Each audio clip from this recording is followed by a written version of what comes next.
Everyone just decided to start or join in. I guess y'all had the same ideas.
So yeah, like I said, I started this a little early. I think Dr. Posick is going to be in here, so we'll just kind of give it until about 6 o'clock, and then we can start it there if everyone's fine with that.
Okay, so we are all here. If everyone can hear me, I guess we can get started, or we can wait that minute. Yeah, sounds good. What I'll do is I'll introduce Dr. Jackson and just pretty much mention the two pieces that we'll be talking about, and then kind of hop back into this and turn it over to you guys to ask the questions. So if that makes sense, we'll do it that way. Who set this up? I set it up and I'm recording it. Okay, cool. And then just get it to me either over email or Gmail. I'll just do it in Drive, send it to you, and Awesome. Well, has everyone said hi to each other and introduced themselves? we Not haven't yet. introduced. We just said hi. Well, yeah, I came in later. I know you three probably know each other a little bit now over the last few weeks, but you just want to say your name. Well, I'm Cornisha. Good to see you. Hi. I'm Wesley. I'm Drew. Cool. Dr. Jeff? Jackson. are you And doing? I'm currently on the floor in my new house in Maryland. I don't have a desk, so excuse the I'm waiting for my stuff to arrive. I was gonna say you're like mid-move, right? I mean, Yes, that's a big move, yeah. From Yeah.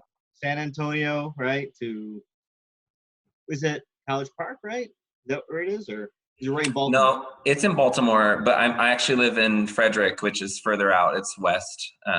So yeah. Awesome, very cool. Get some jackets. All right, well, so I'll just do a quick introduction here of Dr. Jackson.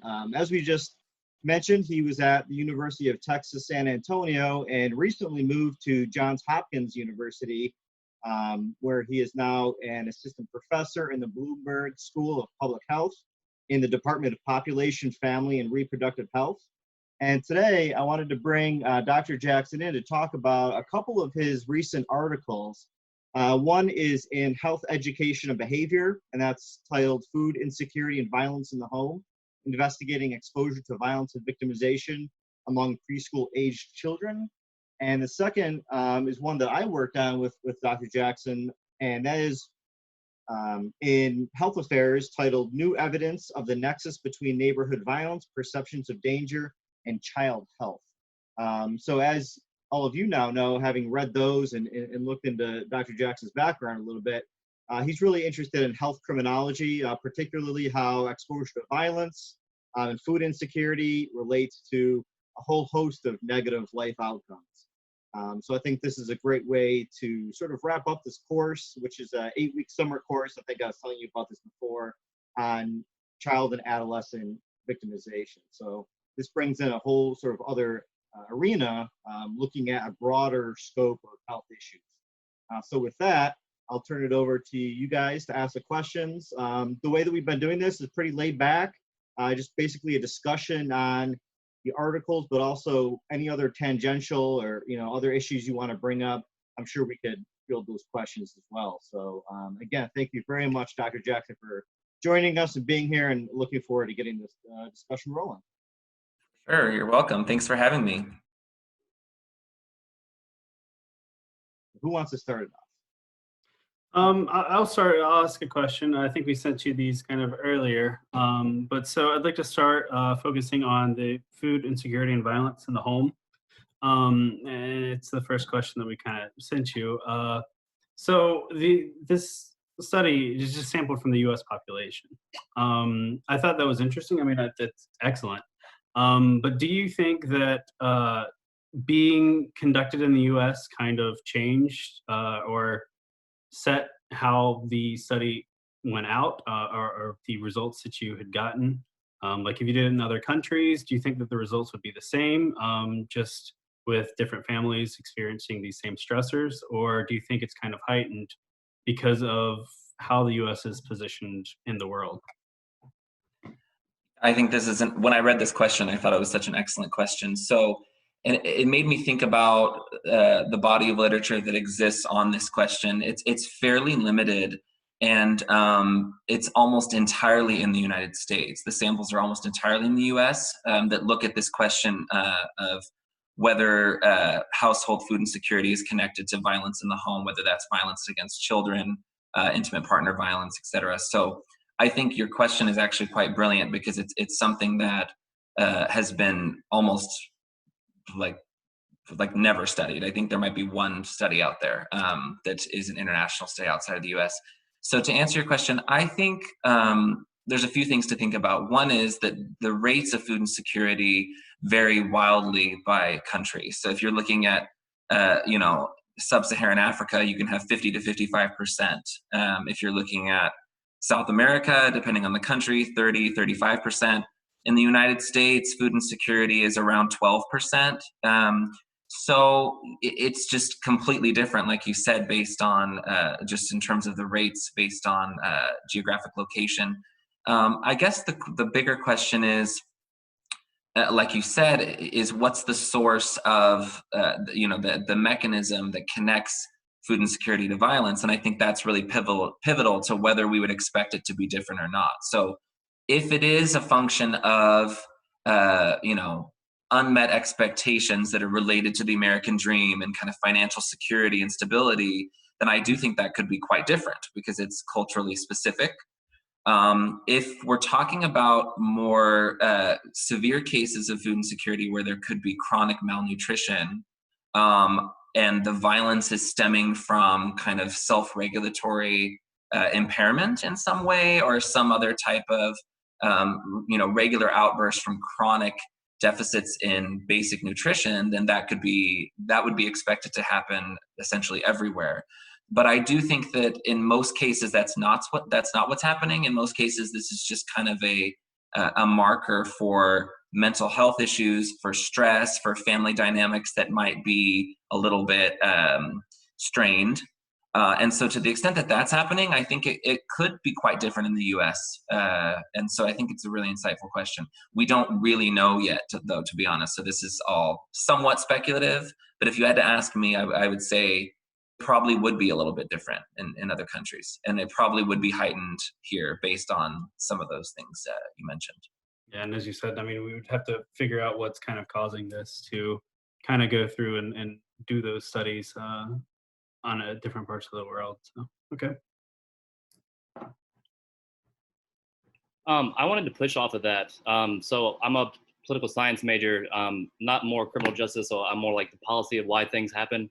And when I was looking at that, it said 1 in 12 children in the United States witness violence at home, while nearly 4% of children are victims of physically violent in homes. But so being more secure with your food at home, that provides more comfort. So people that don't have food security, they're having more violence at home. So with all these social problems, could you stop it at the beginning, or do you solve it after the fact? Oh, sorry, my mute was on. Yeah, I think it's not necessarily one or the other. I think it depends. In fact, what's interesting about this study, and just to kind of have a little bit of a tangent, is that this was the first study that actually looked at food insecurity over time across multiple waves with young children, and then looked at violence as the outcome. There are studies out there by my friend Daphne Hernandez at University of Houston and some other people. Mariana Chilton has done some work on this. She's at Drexel, where they actually looked at it in the reverse order. So they considered whether intimate partner violence could lead to food insecurity. So they were looking at family violence in the form of intimate partner violence in the household, and whether that kind of begets depression and mental health issues in the women who are the victims, and whether that then increases the likelihood of food insecurity. And so to get to your point, I think you have to tackle it on both sides, because it's possible that food insecurity could be an antecedent in some cases, and then in other cases it could be that the violence is an antecedent. So I don't think it's necessarily one or the other. In this case, the reason this study was so interesting to me is that it doesn't necessarily prove causal order, but it does suggest that the food insecurity was present years before kind of we measured the violence, and as the food insecurity accumulated and became more chronic over time, the risk of violence in the home got worse. So based on these results, I mean, we should support nutrition-based programs like WIC, the school lunch programs, different types of public assistance programs to make sure that families who might be chronically food insecure and not quite making it to having affordable, nutritious meals, so that they get that, so that they can at least have some hope at mitigating the risk of violence, at least from this study. But it would be naive to suggest that this is the only causal order that could be true for all people, for all cases.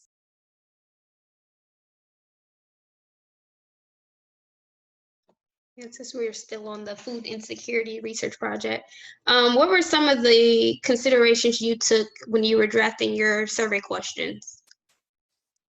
So for this study, the data come from from the Department of Education in the United States. So these data are it's called the ECLSB. So it's the Early Childhood Longitudinal Study Birth Cohort.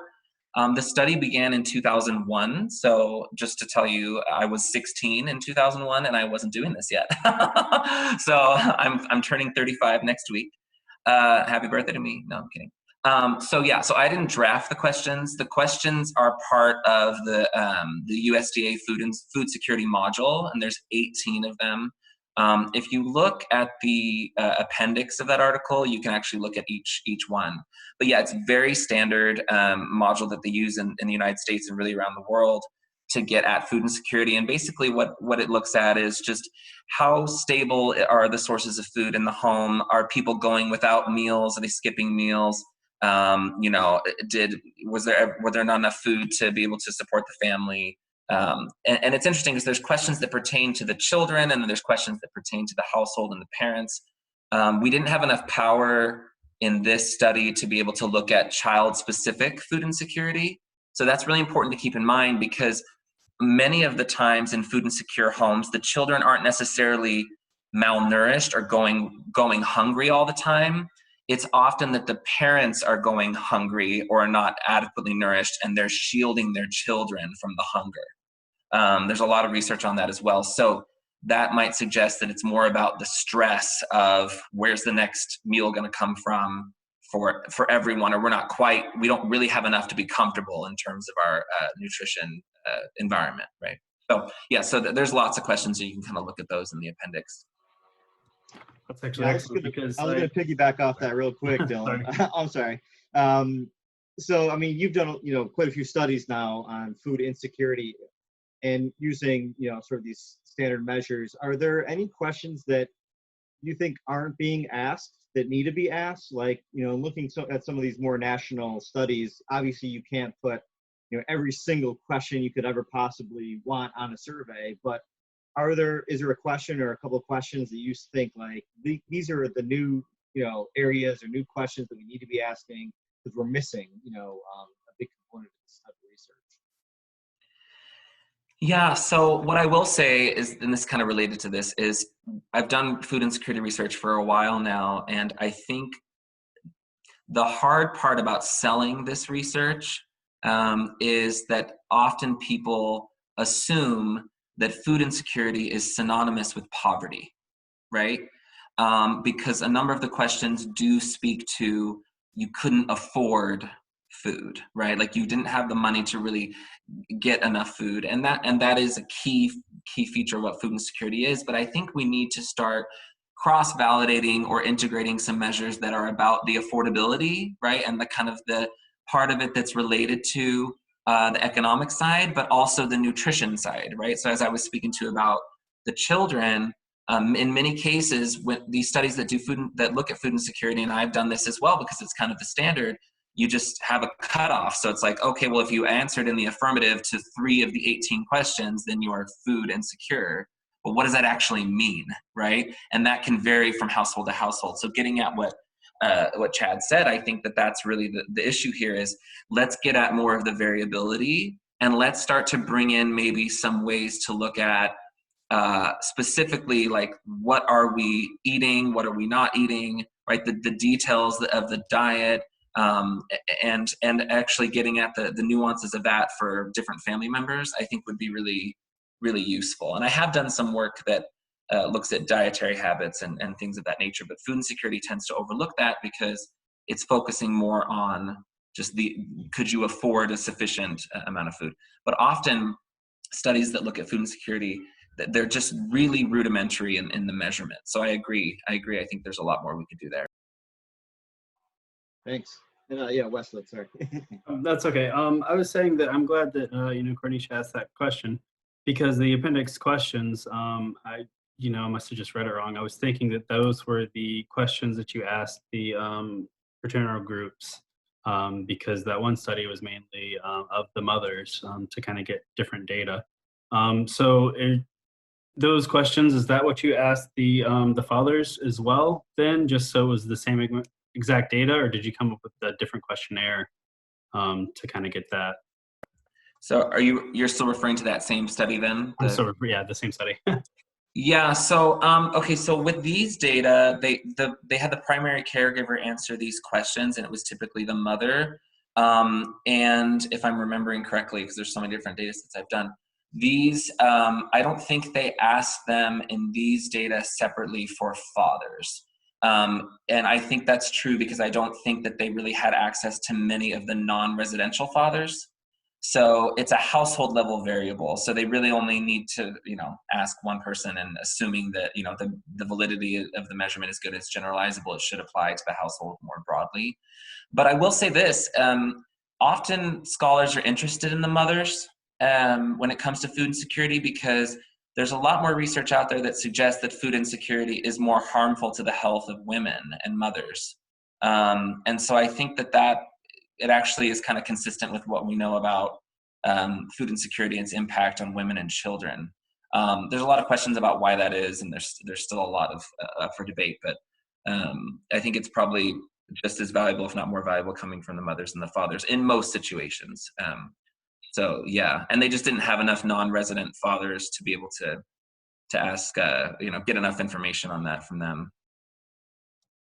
Okay, thank you. Do we have any other questions or things that we'd like to say for this first article before we move on to the next one? Yeah. So my questions kept going deeper and deeper, like in a different direction. I got into the sense of, do you think that this push for like healthy, like organic alternatives, so that's kind of expensive to buy that? Do you think people still want to follow that trend, that's causing a problem now? They just can't afford another meal because they're not planning properly? Okay, so you're saying that is it possible that some of this food insecurity is a function of poor budgetary management, essentially? Is that the question? Yeah. It's interesting that you bring that up, because and it actually goes back to Chad's question about, if we're going to talk about affordability, where is this coming from? Is this coming from you literally don't have the money, and like you're not making enough money to afford the food for your household? Or is it mismanagement of funds, or inability to kind of make decisions that are beneficial to the food environment? And it's a really good question. There's so much debate out there too about what should or shouldn't qualify. Like if you have for the SNAP program, which is Supplemental Nutrition Assistance Program, should you be able to buy a bunch of candy or soda? And there's a lot of kind of different questions about that. And I think that gets down to some complicated nuances of, well, if you don't have money and you're relying on public assistance for food, shouldn't you have the same freedoms of choice for whatever food you want to buy? And should we really be restricting people's choices? So that's on that side of kind of buying unhealthy foods or cheaper foods that tend to be high in sugar and macronutrients and not really have the micronutrients to support a healthy diet. I don't think that we're seeing a lot of that with people that are really struggling to afford food at a basic level. I don't think I would guess, and we don't know this from these data, that in most cases it's not because they're just going and buying like, a $10 head of cabbage or something because it's, organic. I think it really is, that they just don't have the financial resources, or that there's broader mismanagement of financial resources because of poor decision making. Or this is another consideration, especially in homes with violence, that money is being withheld or money is being manipulated by partners that are trying to control their partner. So there's a concept, I don't know if you've heard of it, I'm sure you have, you're talking about victimization, called coercive control in intimate partner relationships, where one partner wants to control the life and the decision making of the other in ways that are very manipulative and very abusive. So you could have mismanagement of funds that's not really mismanagement, but it's kind of withholding funds from one partner, and then they're food insecure because the other partner is being abusive in the way that they psychologically manipulate their partner. So there's so many possibilities with how the funds are being managed. Some of them might be poor decision making, and some of them might actually be part of the abuse. So just kind of, there's so many questions there that we can't get into with these data, but it's a really good point. We need to know what's going on with the household financial resources that is either increasing or decreasing the likelihood that a family experiences food insecurity. In that study, some families were experiencing food insecurity for 4 years. So that can't just be random. I mean, there's got to be some chronic issues there. Yeah, I had that. I grew up in Brazil, Indiana, and a lot of my friends from Chicago, when we went to school, they had problems where their parents would take their government assistance cards and would sell them for cash to use the money somewhere else because it was just easier for them to get what they needed. Because people are like, I'll take $300 food stamps for $100. Yeah, why not? That's a really good point. There's just so many different ways that this could play out depending on the unique dynamics of each family. Yeah, which, to be honest, and I'll say this before you keep going, we need, and there are people that do good qualitative work on food insecurity and violence, like Mariana Chilton at Drexel. She's done some really good qualitative work, but we need more qualitative work about the dynamics of, really intensive interviews, different types of methodological approaches to understand what's really going on in these households. That's what this study can't really get at, because it's a national study. There are benefits to that because we know it's nationally representative. It represents families across the entire United States. And so we know the effect is real, but we need to know more about the family dynamics that we can't quite get from these data.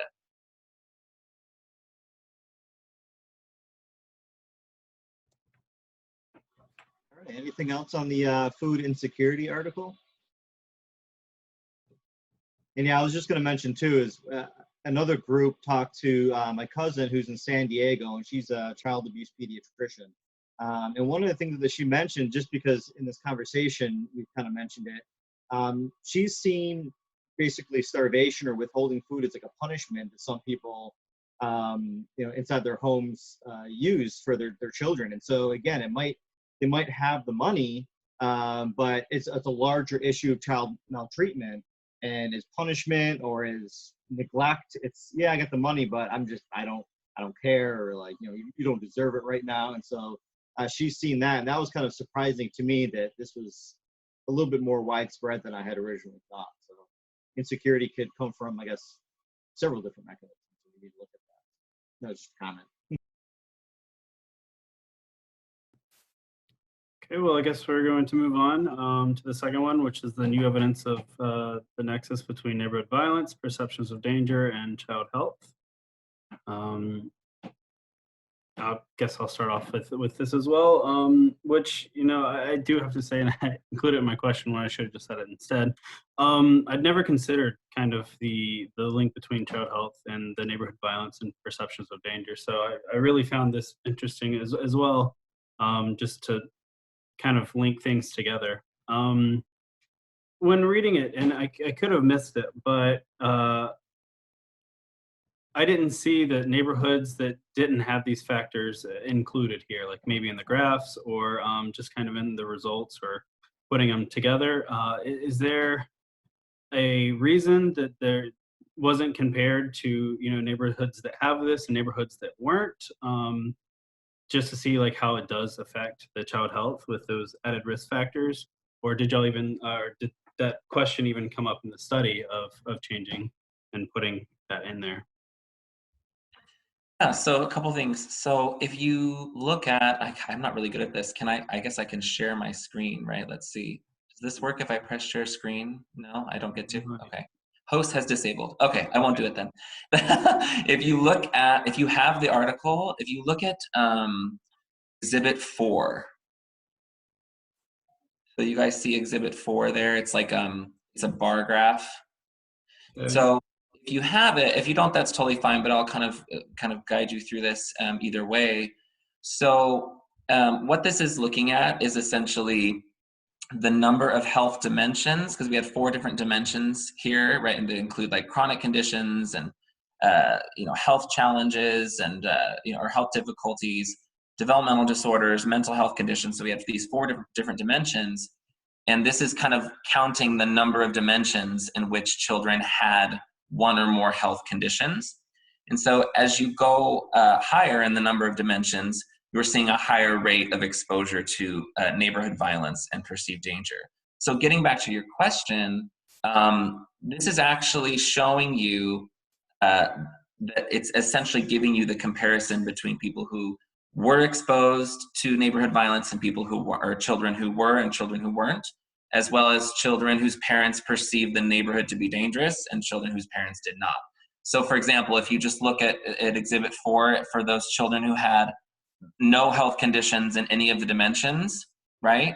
Right. The rate is super low of exposure to neighborhood violence or perceptions of danger. So what that means is you're inherently comparing it to people who did not experience either of those things. So for neighborhood violence, it's just over 1%. So it's super rare among those kids.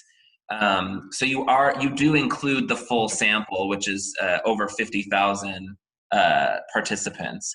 And so what it's telling you is that the kids that had no health conditions across any of the dimensions were almost never exposed to violence. It's like 1% of them. But as you move to kids with conditions across all 4 of those dimensions, it's roughly 16%. So you're increasing, right, 16-fold, right, 10-fold. So again, the whole point is that even when you have children with health conditions across all these dimensions, the vast majority in this sample were still not exposed to neighborhood violence. And they're included in all of these modeling because you're comparing kids who were exposed to kids who weren't. So they're mentioned in the sense that they're the reference group. Like that's who your estimates are in reference to, are the people that didn't experience the violence and stuff. And then the other piece I'll put in here is that with this journal, in particular Health Affairs, it's very pithy. You have to write it very briefly and succinctly, and they don't want a bunch of descriptives and percentages and a bunch of tables. So it would have been great to have kind of a table that you're saying where let's break it out by these different groups, but you'll probably learn this if you guys ever publish anything academic like this, is they don't care. They don't want all those details. They want just get to the point and get to it quick. Yeah. I was looking at that graph, but I guess I just kind of misunderstood. I thought that was the kind of the effects or what the different ones that they had, not that it was just 0 on across the board. So yeah. I think that's an interesting point too. And actually, Dylan and I are working on another paper that gets at this. We often focus almost exclusively on risk factors. So even when you write this up, you're always talking about the negative outcomes, the violence. And so it is heavily focused around, those that are exposed, that do have these outcomes. And we think about less of like these protective factors. Like what are these things about ourselves or our neighborhoods or our families that sort of insulate us or protect us from negative outcomes? So we're finishing up a piece right now that kind of looks at different type of personality characteristics and if those are sort of protective factors against negative health outcomes. So I think that your question reflects sort of a larger issue of needing to expand and look at, okay, these people are exposed to things and they have bad outcomes, but what about individuals that aren't exposed and what is it and what are those factors that make it so that they have successful and high well-being across their life. So I think it's just kind of interesting to think about. Yeah, and Chad, you just sparked something in my brain that it's not working very well lately, obviously. Christina, if you're interested in this, with these data, this is the National Survey of Children's Health. Christina Bethel, who's actually a colleague of mine at Hopkins, she has a paper, if you're interested in this, on adverse childhood experiences, some of which includes victimization, and its relationship to health and well-being and et cetera. But she looks at resilience promoting factors. So this is getting at what Chad was just mentioning. So in these data, and we didn't look at this with this study, but it could be an interesting follow-up. These data have measures regarding family connection and family resilience. So what would be interesting is to look is even in the face of exposure to neighborhood violence and perceptions of high danger in the neighborhood, is there a way that the health problems could be mitigated in a context of family resilience and connection, right? So like if your household is tight and supportive, right, but the environment outside of your household is scary and dangerous, can that buffer against the negative impact of the neighborhood on your health? I think it's really interesting, and it could be a follow-up to this. And it's really closely linked to Christina's work. I think it's, I'll send it to you, but her last name's Bethel, so it's Bethell. That paper was also in Health Affairs, I believe. I'd be wrong, but I'll send it to you. Yeah, I think it was part of our, not special issue, but that focus of that issue. So I think it does actually follow ours. Yes, I think it's in the same issue, yeah, which would be May 2019. Yeah, so check that out. My brain is fried, y'all, so I think it's May 2019. But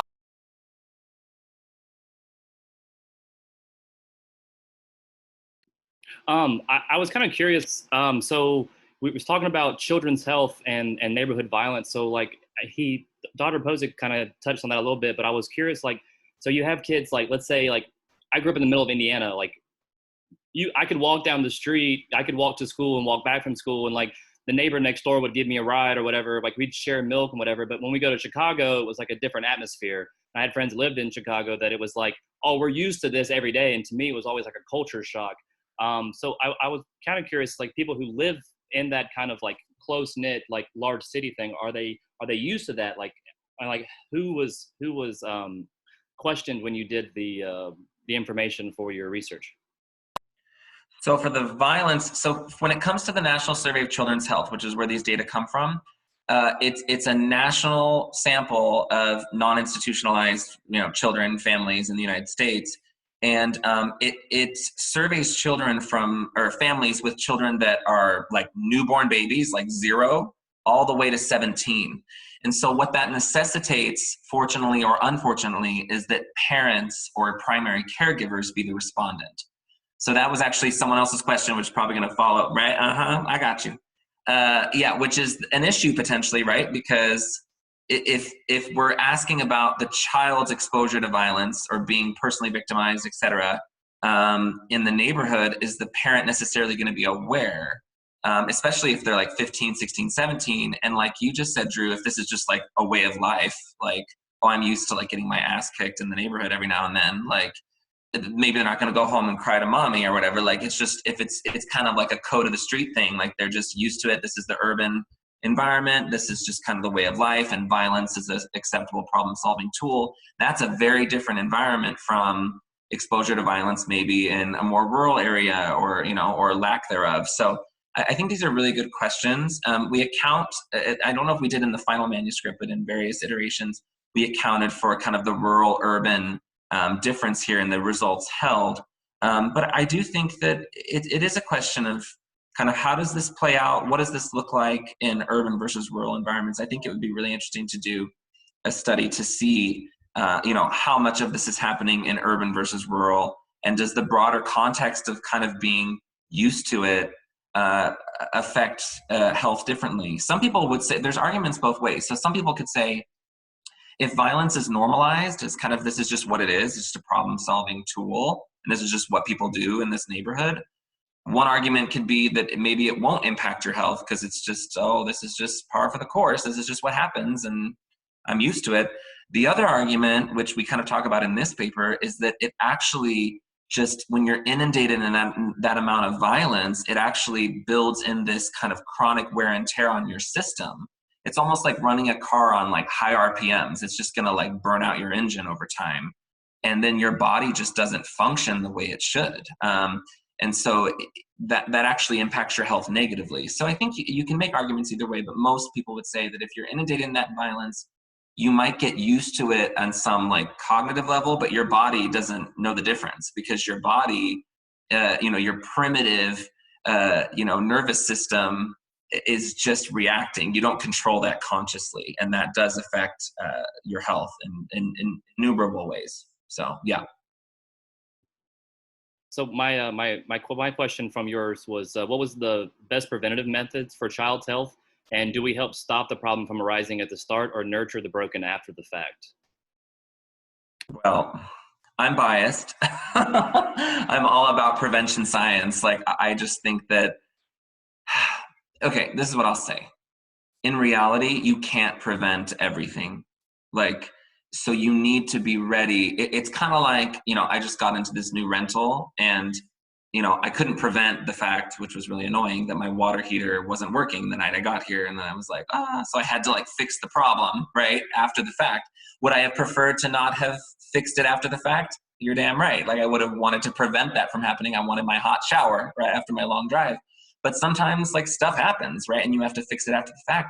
People don't always participate in programs. People don't always take advantage of things. People aren't always aware of things. Public health campaigns don't always work to raise awareness, or and people don't have equal access to opportunities in this country when it comes to these types of programs. And so, yes, in an ideal world, we would prevent all of this, and we should really push for that and make it widely accessible to families who need various preventive interventions. We can talk about all sorts of those later if you want, but in reality, like, you have to prepare for the fact that people are going to fall through the cracks, like, and you have to kind of come around at the back end when they do. So yeah, it's almost, yes, of course, prevention, but it's not realistic to assume that we can prevent it all. Chad, did you have something to say? I bet you're just dying to say something about this too, right, Chad? Well, yeah, a little bit. And I mean, I think, yeah, like you said, it really, when you look at any kind of program, it's like there's the prevention and the intervention and then all the other back end stuff that you hope you never get to, right? And so one thing I wanted to add too is in the health affairs paper, I think, Drew, you mentioned something really interesting, is that, we have, so again, if you go back to that exhibit 4, you have the bar for exposed to neighborhood violence. So that's where you're kind of getting like, okay, you actually have this like exposure piece, and then you have perceived danger. So yes, those two things probably do move together quite a bit. But as you mentioned, you might, see one fight in your neighborhood and it's like, oh man, I'm never walking outside again. And so you're exposed to just a little bit, but you're very scared now to do anything. And if that's normative, that's, yeah, I hear gunshots, but whatever, I'll still walk to school. Why? It's not a big deal. So again, I think there needs to be more research into like, okay, who's most affected by this, and what is the, we kind of call it like a treatment effect or a dosage effect. Like, you can have one dose of violent exposure and that you're done. Or it could be something you see every day, and either you're insulated in some ways, it's normative, or it could be that it just is accumulating heavily over time and more trauma builds up and you just, get at it later. So I think that plays into the prevention intervention piece too, is that, yeah, if you can prevent this, it's probably the best thing to do, but you will have people, and unfortunately are exposed, and you have to kind of come in later and do some sort of intervention. So yeah, it's an interesting field to study.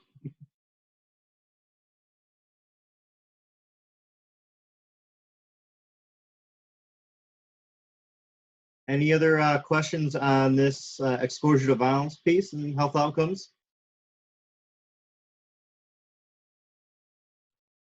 Any other questions at all for Dr. Jackson?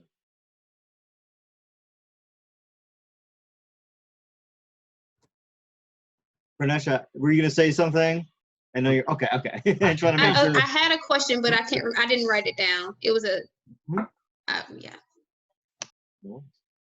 Well, again, thanks again, Dr. Jackson, for taking time out. I know it's been a busy few weeks here, moving with the 3 kids and family. I mean, yeah, I can't imagine it. So really appreciate it, and hope. So you are in Maryland now? I am. I'm here. We got here on the night of the 4th of July. So, and my neighbor was nice enough, the new neighbor was nice enough to do like a little mini fireworks show for my kids. So they were all excited because we were driving up and they're like, yeah, we're going to do fireworks. I'm like, I just want to like get inside and go to sleep.